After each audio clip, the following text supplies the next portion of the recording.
Welcome back to the Jasmine Star Show, a conversational podcast for people building the business of their dreams and a life they love. Today's episode is from one of my Ask Me Anything sessions on my Facebook page. So every week I go live as a way to connect with people in real time. I offer to help and I give back everything I've learned along the way. Oh yeah, we talk about life, business, and everything on the in-between. I've also learned that these flash fire Q&A sessions are helpful. At least that's what many of you have told me in my direct messages on Instagram. Yes, I read and I respond to all of them, real talk, legit. But I also have to let you know that for a while, I've dreaded sharing these Ask Me Anything sessions. To be honest, I thought that they were unprofessional. I worried the audio was awful and I hated the sound of my voice. But I quickly learned that when I get out of my own way, the realness of who I am cracks through. Okay, so why am I telling you this? Friend, I can't help but want this to be your invitation for you to get out of your own way. Now, you might worry that you don't have the right tools, or maybe you worry about not having the right words to say, or maybe you think someone else can do it better. I'm like, heck, maybe you're right. But here's what I also know. No one is you. No one can do what you do or say it like you say it. And that is your superpower. It's time for you to show it off.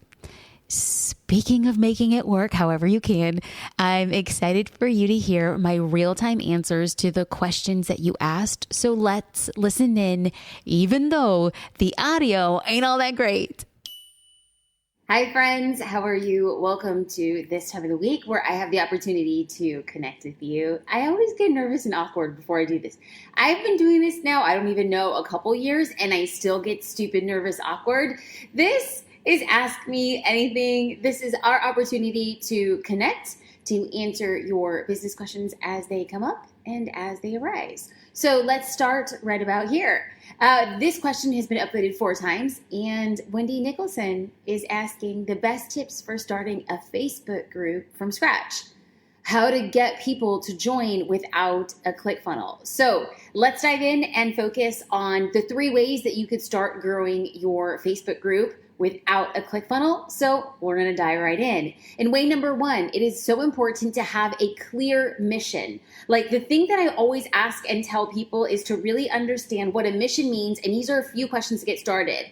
Why should someone join? What is the value and what do people get? So if you want to have a Facebook group that is different from your Facebook page, it's going to be very important for you to answer those 3 questions. Like, why should somebody be there? The value is, what are they getting in your group that they're not getting on your Facebook page? Because there has to be a distinction. And another thing would be, what is the benefits? Like, joining a group is a lot more of a commitment for people because groups have a tendency to feel more intimate.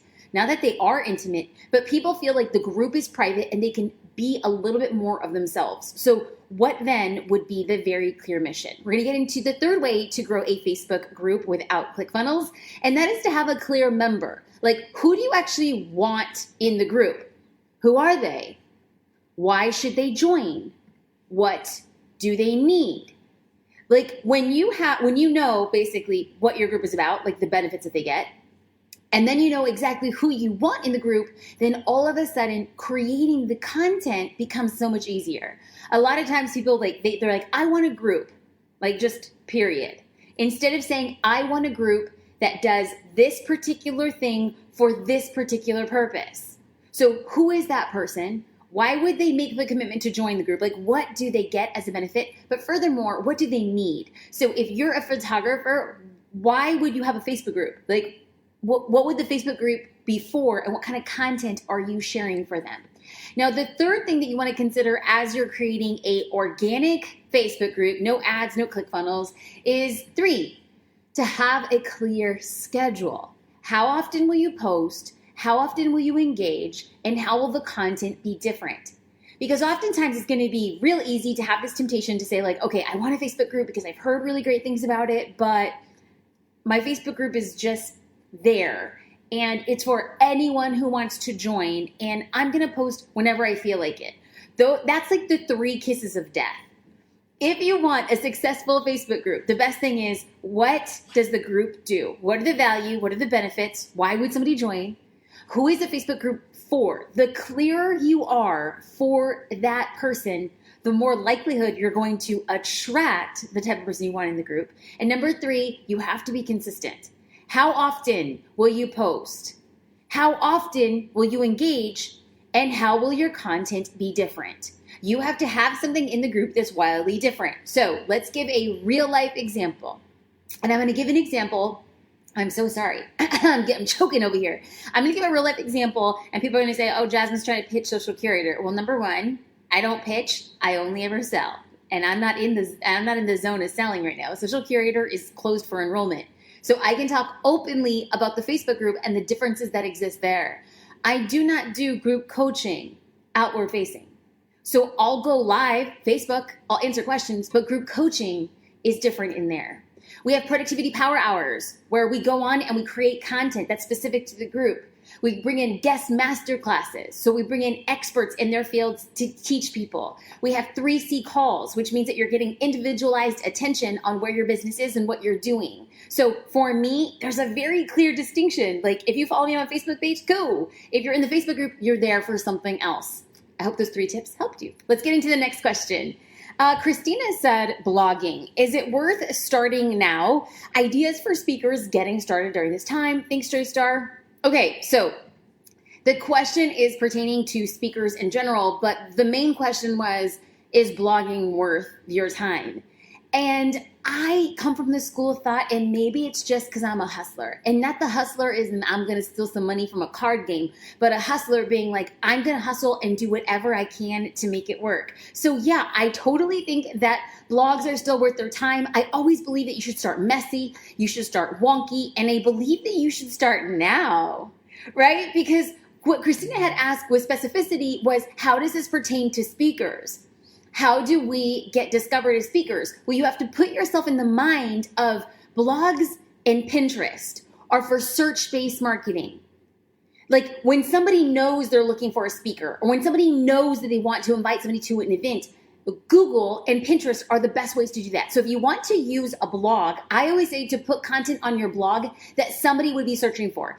I still blog. We're posting about 3 or 4 blog posts a week. And those are based on things that I think people would be asking for. So for instance, I am going to share this video on my blog, but I'm going to create a small transcript. Should people have a blog in 2020? Tips for starting a Facebook group. I'm going to be creating content around the things that people are searching for. I believe that blogging is still pertinent, but if you're trying to be like, okay, I'm a speaker, or you could fill in the blank, but Christina's a speaker and she's like, what kind of blog post should I have? I would say, what are people searching for? How to stand confidently on a stage. How to take a 60-minute presentation and cut it down into a 30-minute presentation. How to answer questions quickly and efficiently. How to establish trust on a stage. Like you literally are going to be creating the content to help you get discovered as the authority in your field. So let me know if this is working. Like sometimes I talk and I'm like, I don't know if this is resonating. If you have questions, leave them here. Like we definitely want to answer those questions to make sure that I'm connecting the dots, because sometimes I think so fast, I lily pad over connection points. So holler at your girl. Elma says, my question is, when do you use Pinterest over Instagram or even Facebook? I'm a bit confused. So I started using Pinterest with a lot of seriousness in 2019 because I was blogging. And so I had a lot of searchable content. Now, Pinterest is very similar to Google. When you go to Google, you know what you're looking for. You're looking for leather moccasins. You are looking for golf tips. You are looking for how to crochet. Crazy enough, people are going to Pinterest the exact same way. People are going to Pinterest looking for golf tips, how to crochet. But on Pinterest, it's very visual. Now on my blog, because I'm a photographer, I include visual photos. And on the blog post, I'll create a graphic. It's a photo and then it has a title on it. How to improve your golf swing. No, I don't golf. I'm just using an example. But for me, I have things like how to use Instagram stories to increase organic reach. I have things that people would be searching for, like how to get more followers, how to organize Instagram posts, how to go live on Facebook. I make all of these graphics in my blog post, and then I have text and copy in the blog post itself that then becomes searchable on Google and any other search engine. However, I will create photos and graphics in the blog post, and then from my Pinterest account, I will go into Pinterest and pin my own blog post in addition to other things. So when somebody goes to Pinterest and types in how to do a Facebook Live, there's the possibility of one of my articles having been pinned from a virtual graphic and then linked back to my blog post. Now, the more people that pin that graphic of how to do a Facebook Live, and just in case anybody is wondering how to do a Facebook Live, I created a whole tutorial, jasminestar.com/FB Live. Paige will leave the link right here, /FB Live. But I've created multiple blog posts around that topic, so there's a higher likelihood of my pins coming up. So where does my Pinterest strategy fall in? Very similar to my blogging strategy. So just imagine, you guys, I am creating a blog post, one piece of content that can then be searchable on Google and also be shareable on Pinterest. So there you go. All right, let's get into another one of these questions. And this was upvoted. Ooh, this was a good one. 6 upvotes. Question, Facebook 2020. Where are my efforts best spent? Building an official page for my personal brand or serving the network I have on my personal page? If it's the page, how do I build the bridge to get engagement there? So there are a lot of people who say, I'm on Facebook and I have a personal page that I'm using for business. And people say, I don't really like, or I don't really want to start a Facebook page because organic reach and engagement is not the same. And to that I respond, I know, that's facts. You will absolutely get more engagement on your personal Facebook page. Facebook said it, it's not a secret. However, on your personal Facebook page, you're limited to 5,000 people. So if you are spending all of your time building out your personal page, you're going to get your personal brand to be so big that people can't follow you there anymore. And so you spent a lot of time building a short ladder. I made the decision to say, I know I'm not going to get as much organic reach on my Facebook page, but I also know that that page can grow with me. But Hillary's asking, okay, Jasmine, if I do the Facebook page and there's not a lot of organic engagement there, how should then I do it? Or should I do both? Or should I just focus on one? And my response would be, do what you can, however you can. If I was Hillary, I would be building out my Facebook page to the best of my ability. I would be going live there. And here's the thing, like how many of us, like co-sign real quick, like drop me an emoji if you have that friend on Facebook who's using his or her profile to sell their product again and again. It's like you probably went to high school with them or you went to college with them, and then all of a sudden you're like, if I have to see one more shake, or if I have to see one more essential oil, right? Like, but here's the thing. Facebook personal pages should be about personal lives, like what you're doing and connecting, right? People don't always want to be sold to. But when you framework a Facebook page, people are following you there for a very specific, different reason. So during this time, some people are very, very, very busy. But some people have been given a little bit of extra time during this uncertain time to actually have a little bit more downtime. So you could spend it on Netflix, or you could spend it building your business. I believe now is the perfect time to build your personal brand. Because what a lot of people are doing are sell, sell, sell, sell, sell. But right now, if you have the ability to build your personal brand, that is what somebody thinks about you. That's what somebody feels about you. That's what somebody says about you when you walk out of a room. Oh, that Hillary girl, she's this. If you are not needing to sell at this moment, the best thing you could do is create free resources, is to share your knowledge, is to connect with other people, is to give the type of engagement that you want to get. This is the time to build a personal brand so that when we rebound, because it's not going to be if, when we rebound after this crazy time in human history, people are going to be like, you know what? I really like him. He showed up in a different way. I really like her. She showed up in a different way. And that personal brand is going to seep on over to your business brand. Okay, questions, if you guys have them, please leave them here. I'm going to get into some right now. So Afton Porter asked, what do you mean by text and copy? So I was referring to writing blog posts. So for instance, right now I'm on Facebook. People are listening to what I'm saying. But Google doesn't read video. Google only reads text. Copy. Text and copy are both in the same thing. Text is what you write in a blog post. If I got this exact video and just put it onto my blog without any words, without any text or copy, Google would think it doesn't exist.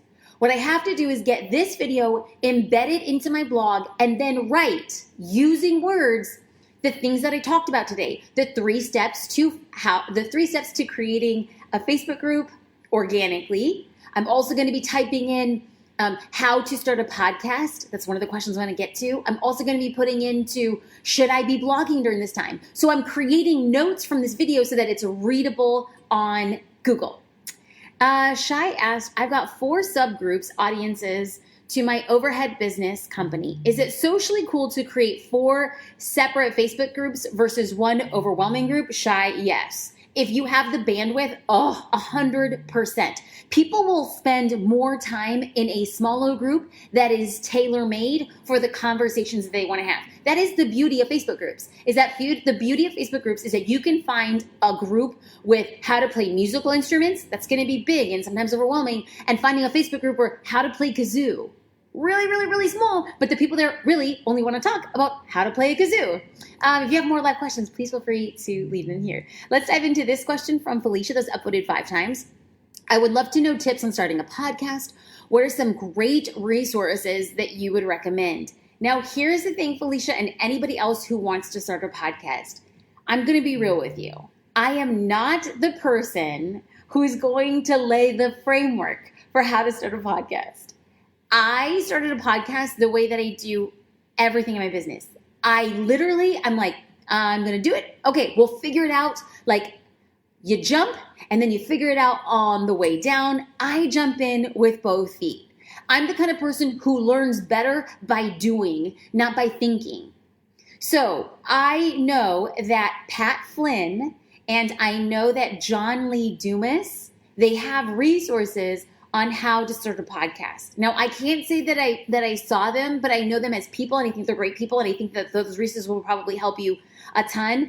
I just literally went and bought the equipment, plugged it in, and started to record. Now, people ask Jasmine, like, what podcasting equipment? I've made it super easy. JasmineStar.com/Amazon. That's my Amazon list. It lists out everything I use for my podcast. I am not techie whatsoever. I just plug in a cord into my computer, plug in a cord into this little box. I think it's called a recorder. No, it's not called a recorder. You'll see it there on my Amazon list. All of my products are there, and I record in GarageBand. GarageBand comes for free on my laptop. We are not fancy whatsoever. I record in my closet. I connect it to my computer. I record in GarageBand. That's my podcast. So, when it comes to this, I'm like, y'all, go to my Amazon link. Figure out what you want. It's all laid out for you there. That's exactly what I use, and I just dove in with 2 feet. Paula said, how would you suggest re-engaging members of an existing Facebook group that you haven't been consistent in?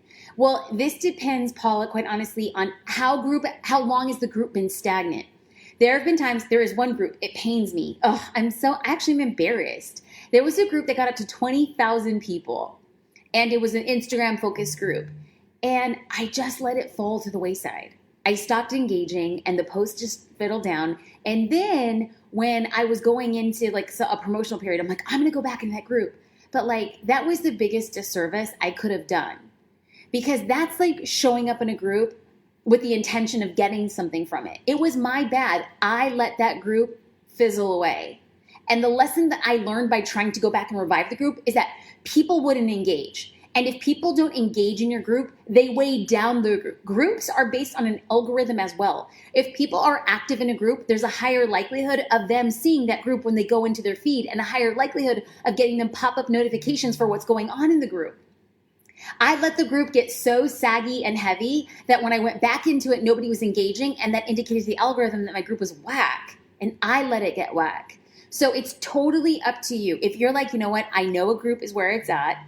I am going to start a new group and my commitments they're going to be different. And if you go into your old group and say, I'm starting a new group, that's fine. But if you're going to revive a group and you're like, no, I believe that I can revive this group again, great. What I want you to do is go live, ask engaging questions, give people a reason to start liking and commenting back so that your group gets then rewarded, elevated, noticed within the algorithm. Erica said, so many platforms. As a newbie, which is the most relevant? I can eventually expand, but too many feels right now a little bit overwhelming. Erica, girl, I know. I never recommend trying to get to too many platforms at once. The question remains, Erica, number one, what are you selling? Number two, who are you selling to? And number three, what platform are they on? Like if you are going to be selling to a 27-year-old female, your platform of choice should be Instagram. If you're selling to a 45, 50-year-old woman, your platform should be Facebook or LinkedIn. If you're selling to like a mommy blogger who's at home, like homeschooling her kids, you should really be focusing on Pinterest, creating helpful resources for her so that when she pins it, her pinning juice on Pinterest expands over to your network as well. There isn't a right or wrong at all. Just think about, where does your dream customer, where does the person who is most likely to buy from your business, where do they spend the most time on social media? That's where you start. Okay, Lisa said, is it worth it to buy a nice camera to take pictures for my Instagram page? Lisa, you know, if you would have asked me this question 2.5 years ago, my answer might be different. I am here to tell you that the iPhone has made and even the Android. My sister-in-law has an Android. I picked up her phone. I was like, what is this? What is an Android? But it has a phenomenal camera as well. The iPhone is just so great that, like, because we've been in quarantine, I have been taking a lot of my Instagram photos on my phone. And here's the irony. Ever since we went into quarantine, the photos that I take with my real legit camera, my DSLR, perform worse than the photos I take with my iPhone. I think on a psychological level, either subconsciously or consciously, people want to see stuff like that feels real.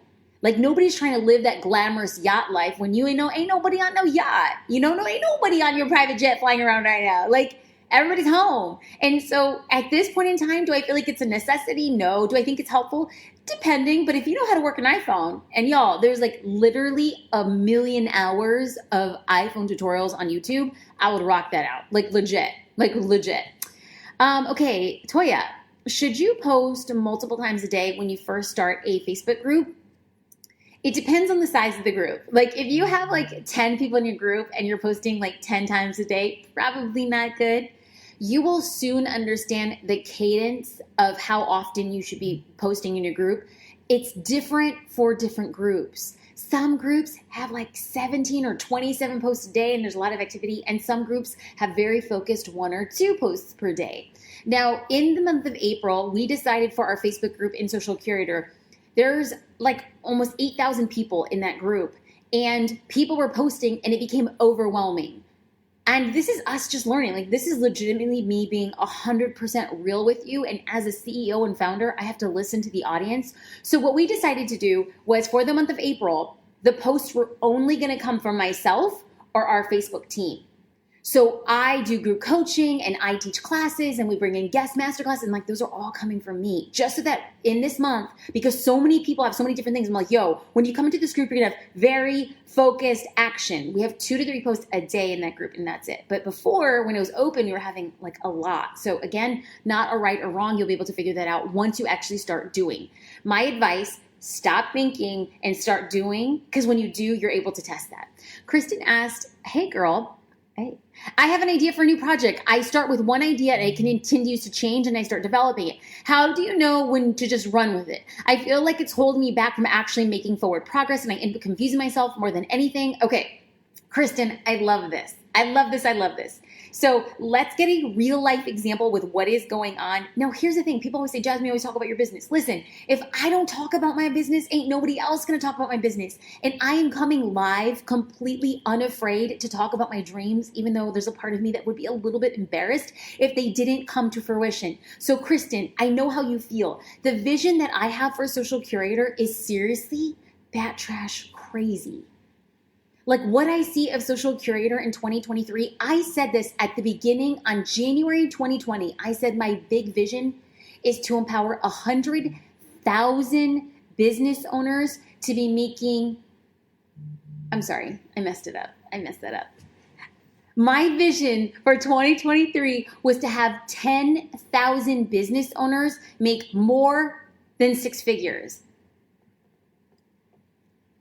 That's crazy. That's crazy. My vision for Social Curator is 10,000 people making more than 6 figures. But you want to know what? That's a big vision that could get in the way of me taking action today. So now that, Kristen, you know your vision, what do you need to do today? What do I need to do to serve social curators very well? I need to make sure that they have captions that empower them to talk about their business during COVID. So we created a whole new bonus just for them because we're we need to empower you. I can't get to my big vision if I can't do the basic stuff. So Kristen, you don't even know if your big vision is going to even work. So right now, start with 3 small things. I know what you want to do in the future. You want to do some big and crazy and wild, amazing. Okay, awesome. But what can you do in the next 1 to 3 months? Pick 3 things, small things. Start a mission statement, start a blog, get a website, post consistently, make a video, what is it? 3 projects in the next 3 months. And if you're like, Jasmine, I have a full-time job and I have kids, great. Pick 1 project in the next 3 months. All I need you to do is take a bunch of little actions to get to your big dream. Remy said, this sounds to me like a lot of work. Blog, Insta, Pinterest, Facebook group. Oh my God. How do we manage this all and find a client and shoot, hire somebody to do it? Oh, okay. Just because you can have a Facebook group, Instagram, Facebook page, Pinterest, blog, videos, doesn't mean you should. Your actions should map your aspirations. If you don't have aspirations of hundreds of thousands of followers, if you don't have aspirations of a $5, $10, $15, $25 million business, it's all good. You need to choose what is right for your business at that time. Do not let anybody's other ambitions impede your trajectory for your version of success. Period. That's my answer. From a photographer standpoint, I have always been the biggest proponent of outsourcing. I outsourced everything in my business that was not getting me new clients. Because once I booked a photography client, they were done. How then do I grow my business? I have 2 ways. I can either sell more to my current client, which was really hard because I was already a luxury photographer and they were spending $15,000 to $20,000 and they would have albums included and things of that nature. I was like, what else am I going to sell them? Or get a new client. So what were some of the things that I outsourced in my business? Album design, shipping of the album, processing, to have a CRM, a client management system. I was paying to have that automated. I was paying to have somebody edit my photos with my presets in Lightroom, but why did I need to click every single photo in Lightroom? I would give them the presets and I would pay them per hour and they would be uploading to the gallery, they would be organizing, then I would have my email templates. I outsourced everything that didn't get me future clients. So anything that got me future clients, anything that grew my business was what I was in control of. So thank you for tuning in this week to another episode live. I don't know. I'm just talking too much. Ask Me Anything. I come on every week, Facebook and YouTube, and this will turn into a blog post because, friends, it is about creating content that is smarter, not just harder for your business. I encourage you to go live, to create content, to scale the content, share the content, because you have a very unique and wildly impactful message that the world needs to hear. I am sending you love and support during this crazy time. And remember, keep on showing up because the world needs to hear your voice. I hope you guys have a good day. Well, there you have it, friend. If you enjoyed listening to this podcast, would you do me a teeny tiny favor and head to Apple Podcast, search The Jasmine Star Show, and could you possibly write a review? Your reviews help get the show discovered by more amazing business owners just like yourself. And I am obsessed with the community of hustlers, and I can't grow it or connect with people without your additional help. Plus, I want to know what you think. I read every single review, and your support means the world to me. So thank you in advance. Again, I appreciate you tuning into the Jasmine Star Show. Have a beautiful week, and I'll talk to you soon.